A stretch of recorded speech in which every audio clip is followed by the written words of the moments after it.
Okay, so we will talk about accounting for defined contribution plan before we go to our examples. So when we say the accounting for defined contribution plan, it is referred to having the amount of contribution as the definite, as the fixed amount, no? So kapag yung ating contribution ay within 12 months, then it is undiscounted. But if it's beyond 12 months, then it is discounted. Actuarial valuations are not necessary because fixed nga yung ating contribution. We are not so much concerned of the final amount of benefit. Hindi yun yung obligation natin as employers. Basta ang perspective natin na employers, yung contribution natin. Kaya kung may future na contribution tayo, yun yung ipipresent value natin. Pero regarding the valuation of benefits, like I said, wala tayong adjustment for that. Now, for the defined benefit plan, however, that is where we are guaranteeing the amount or valuation of benefit that the employee will receive. Therefore, it's more complex. As such, the retirement benefit cost is not necessarily equal to contribution due for the period. The steps are as follows. We determine the deficit or surplus. The deficit or surplus is the difference between the following: the present value of defined benefit obligation and the fair value of planned assets, if any. The PV of DBO represents the entity's obligation for the accumulated retirement benefits earned by employees to date. This is determined using an actuarial valuation method called the projected unit credit method. For the FVPA, it represents the balance of any fund set aside for the payment of the retirement benefits. Okay? So, yan yung ating PV of DBO and FVPA. Step 2. We will now determine the net defined benefit liability or asset. So kung mas malaki yung obligation natin kesa sa ating fund, kesa sa ating assets, then there is a deficit. Okay? And the difference is the deficit itself. However, if the amount of assets is more than, amount of our contributions, amount of our fund is more than our obligation, then there is a surplus. But the amount of surplus is not just the difference. If there is an asset ceiling, then it's the asset ceiling versus the PV of DBO. No? So whichever is lower. So for the asset ceiling, it refers to the present value of any economic benefits available in the form of refunds from the plan or reductions in future contributions to the plan. Step 3 is we determine the defined benefit cost. So ang formula natin dito for the service cost, we have our CPA, current service cost, past service cost, and any gain or loss on settlement. No? Sa adjustment mamaya natin sa examples natin, ni-rearrange natin ito to define our defined benefit obligation and plan assets. No? But it's still the same mnemonic, CPA, and then later on BSA. But when we speak about the net interest, it is the net interest of the DBO expense, interest income on plan assets, that's an income, so that will be a deduction, and then interest on the effect of the asset ceiling. For the DBO, that would be the beginning balance times the discount rate at the beginning of the period. But if there are payments and settlements within the year, then we need to wait. WEIGHT. We need to wait our defined benefit obligation. And we will show that in the example later on. And for the interest income on plan assets, generally, that would be your beginning balance as well, multiplied by the interest rate. Okay? And these two, the service cost and the net interest, will be part of your profit or loss. No? The other or the rest of the remeasurements as shown here would be recognized in OCI.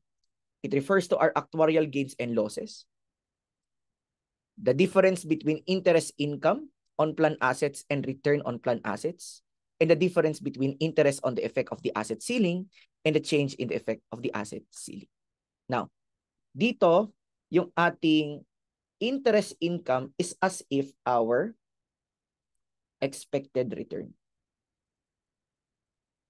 So if we subtract from our expected return, the actual return, if expected is greater than actual, so hindi natin nakamit yung tinarget natin na return, then there is an expense or there is a loss. But if your actual is greater than your expected, then it would be considered as an income or a gain. Remember, we are talking about cost here. Kaya kapag gain or income, minus siya. Kagaya ng interest income dito, no? Pero kapag expense or loss, it would be an addition because we're computing for the defined benefit cost. We could also do a T-account approach here, but for me, the straightforward approach with the CPA, BSA mnemonic that we'll present later on, I think that's more beneficial. No? For the current service cost, this refers to the rights or to the benefits of the employee that they earned for their service in the current year. Samantalang sa past service cost, parang yung current service cost in the prior periods, di ba? Ngayong taon, yung mga current service cost ng ating employees in the previous period, merong changes ng valuation. Ang tawag dito ay past service cost. Pero dapat yung rason para ma-consider yun as past service cost is either due to plan amendment or curtailment and or when the entity recognizes related restructuring cost. Pag sinabi nating plan amendment, it occurs when an entity introduces or withdraws a defined benefit plan or changes the benefit payable under an existing defined benefit plan. And when we say curtailment, it occurs when an entity significantly reduces the number of employees covered by a plan.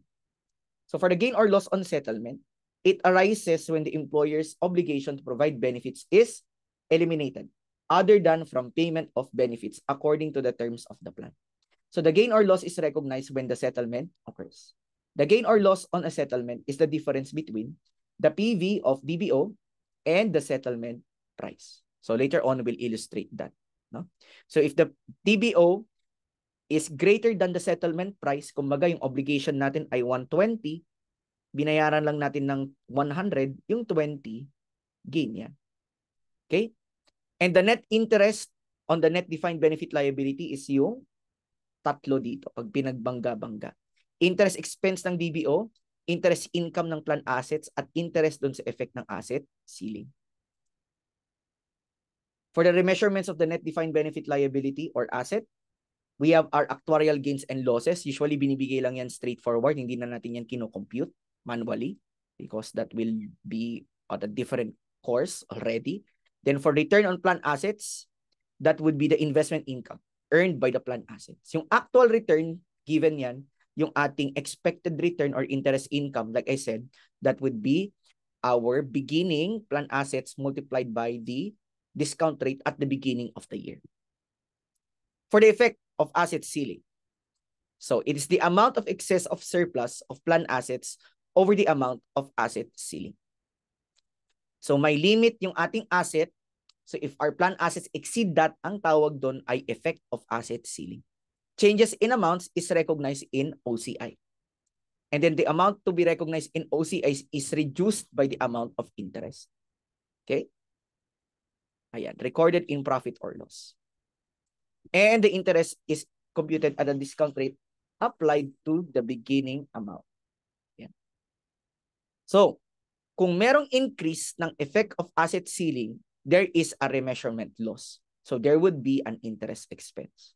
But if there is a decrease in the effect of the asset ceiling, there would be a remeasurement gain and there would be an interest income. Remember that this gain or loss will be recognized in OCI, but the interest income or expense will be recognized in profit or loss. So that concludes our discussion for our handout for post-employment benefits. We will now proceed to your examples for post-employment benefits.